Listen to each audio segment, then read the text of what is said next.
दोस्तों, आप सभी का स्वागत है हमारे अपने YouTube चैनल पर। आज हम हिंदी में बात करेंगे चौथा टॉपिक प्रत्यय। हमारा चौथा टॉपिक है प्रत्यय। प्रत्यय और उपसर्ग।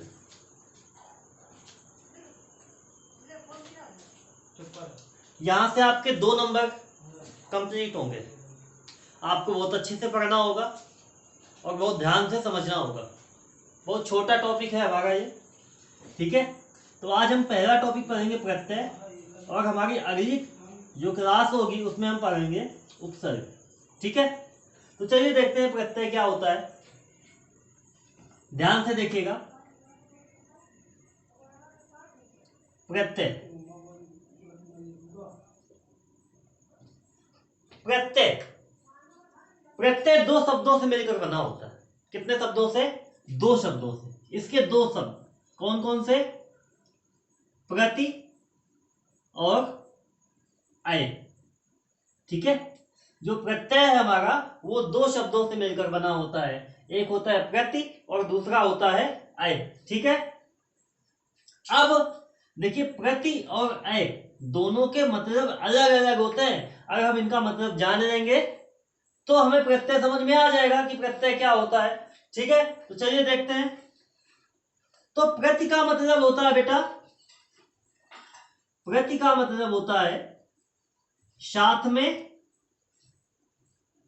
पर, बाद में, ठीक है।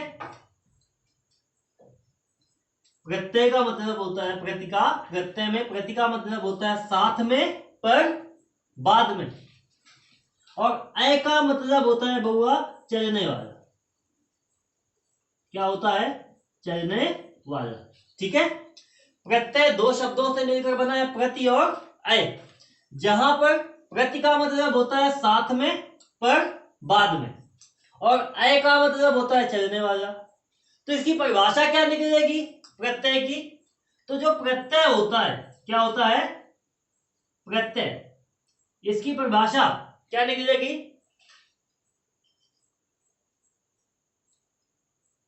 देखिए, जब किसी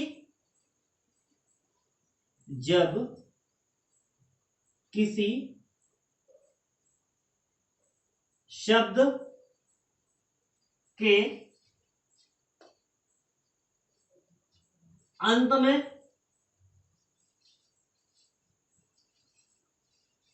कोई शब्द जोड़ने पर उसके अर्थ में परिवर्तन हो जाता है। उसके अर्थ में परिवर्तन हो जाता है।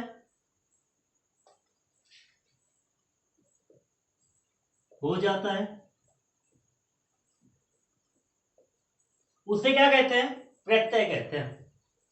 तो आपको इतना समझना है कि जो प्रत्यय होता है वो शब्द के अंत में जुड़ता है। कहां जुड़ता है? शब्द के अंत में, ठीक है। तो प्रत्यय हमारा 2 शब्दों से मिलकर बना होता है बेटा, प्रति और अय। प्रति का मतलब होता है साथ में, पर, बाद में, और अय का मतलब होता है चलने वाला, ठीक है। अब प्रत्यय की परिभाषा में यही से बना लेंगे कि जब किसी शब्द के अंत में कोई शब्द जोड़ने पर उसके अर्थ में क्या हो जाता है? परिवर्तन हो जाता है, तो उसे हम क्या कहते हैं? प्रत्यय कहते हैं, ठीक है। कोई दिक्कत किसी को नहीं होनी चाहिए। लिंक दूसरे तक पहुंचा दीजिए, शेयर कर दीजिए, जिससे दूसरों तक भी जानकारी हो जाए। क्लास चल रही है, ठीक है। हाँ, तो नोट करें हम इसको, देख लीजिए, नोट करिए।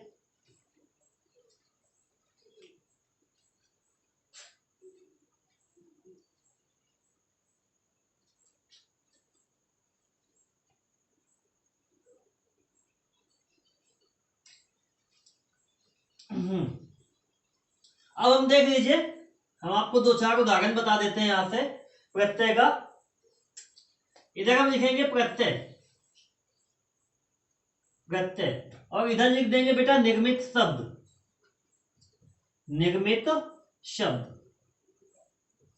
ठीक है। तो उदाहरण देखिए, प्रत्यय क्या होगा और प्रत्यय से निर्मित शब्द क्या होगा। और हमने बताया प्रत्यय शब्द के अंत में लगता है।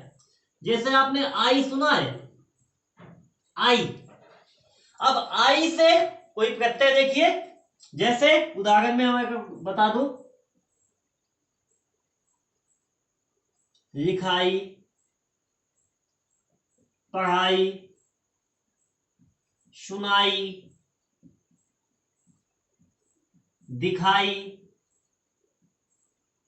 ये सारे शब्द यहां से बन जाएंगे। ठीक है, खटाई, मिठाई, है ना। अब कभी कभी केवल ई आता है होगा, देखिए दोनों में थोड़ा सा अंतर है। अब ई से कौन कौन से शब्द बन सकते हैं, ई से कौन कौन से शब्द बन सकते हैं देखिए, जैसे सुई, रुई, है ना, कोई दिक्कत, दुखी, भूखी, ये सारे शब्द कहां से बनेंगे, ई से। और ये ई जो है शब्द के लास्ट में, सही है। आई, आई का देख लीजिए, और देख लीजिए जो उदाहरण थोड़ा सा देखिए, कभी कभी आपको मिलता है वट, क्या मिलता है, केवल वट, वट। और कभी कभी बहुआ मिल जाता है आवट। देखिए मैं आपको थोड़ा सा जो इंपॉर्टेंट है वही करवा रहा हूं, बाकी जो पेपर में पूछे गए वही बता रहा हूं, बाकी है होते तो बहुत है। अब वट से केवट, खेवट, है ना, बहुत सारे हो जाएंगे। और आपने एक शब्द और सुना होगा, करवट। देखिए वट लास्ट में आ गए। अच्छा आवट की बात करें तो आवट तो सबको पता होगा, लिखावट। अब कुछ लोग कहेंगे सर जी यहाँ वट है और यहाँ पर भी वट है, तो देखिए यहाँ आवट निकलेगा, जब आप लिखावट बोलेंगे तो आवट आएगा निकल के, और जब इसको आप कहेंगे तो केवल वट आएगा, के वट, है ना, लिखावट, आवट निकल रहा है। तो आपको इस शब्द समझना है इस शब्द से कि ये शब्द लास्ट में निकलना चाहिए, ठीक है। बनावट, सजावट, है ना, बहुत सारे शब्द हैं जो बनेंगे यहां से, कोई दिक्कत नहीं होना चाहिए, तो देख लीजिए।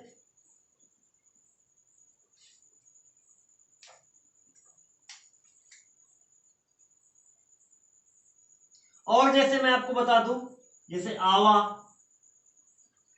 आवा के उदाहरण क्या होते हैं बेटा, पहनावा, दिखावा, सुनावा, ये सारे शब्द कहां से निर्मित है बेटा, आवा से, ठीक है। अब जैसे कभी कभी आओ होता है तो बचाओ, लिखाओ, सुनाओ, है ना, ये सारी चीजें होती हैं, देख लीजिए। जैसे कभी कभी आपने एक शब्द और सुना होगा, इया,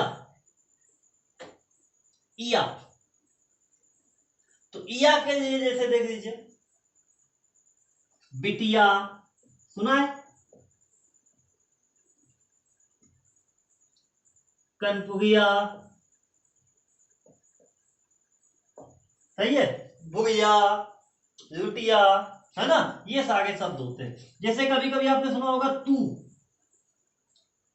तो जैसे पालतू, फालतू, तो ये शब्द निर्मित होंगे तू से। और ये जो शब्द होगा, जो आपका प्रत्यय होगा, वो किसी शब्द के अंत में आएगा और उसका अर्थ बदल देगा, ये आपका होता है प्रत्यय, ठीक है। इसको नोट करिए, फिर आपको इंपॉर्टेंट दो तीन और उनको बता दे, बस खत्म करते हैं टॉपिक।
हो गया।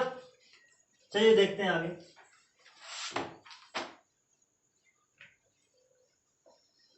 दो तीन शब्द हैं जो आपके पेपर में पूछे गए, उनको बता देता हूं जो इंपॉर्टेंट है, बाकी चलते हैं आगे। जैसे आपने सुना होगा आई, ठीक है, तो आई में बहुत सारे शब्द हैं।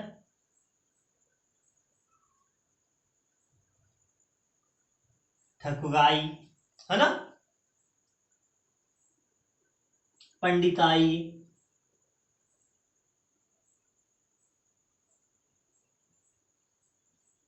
बहुत सारे, ठीक है, बहुत सारे शब्द हैं, आप देख लीजिए, चतुराई, बिठाई। तो दो तीन बहुत है, ज्यादा क्या मतलब कोई फायदा नहीं है टाइम वेस्ट करने से। जैसे आहट होती है, आहट, आहट की बताइए, कमेंट करिए, कमेंट करके बताइए क्या क्या हो सकते हैं आहट में। आहट का उदाहरण दीजिए, कमेंट करिए। हिंदी की क्लास आपकी रोज कितने बजे होती है? 5 बजे, ठीक है।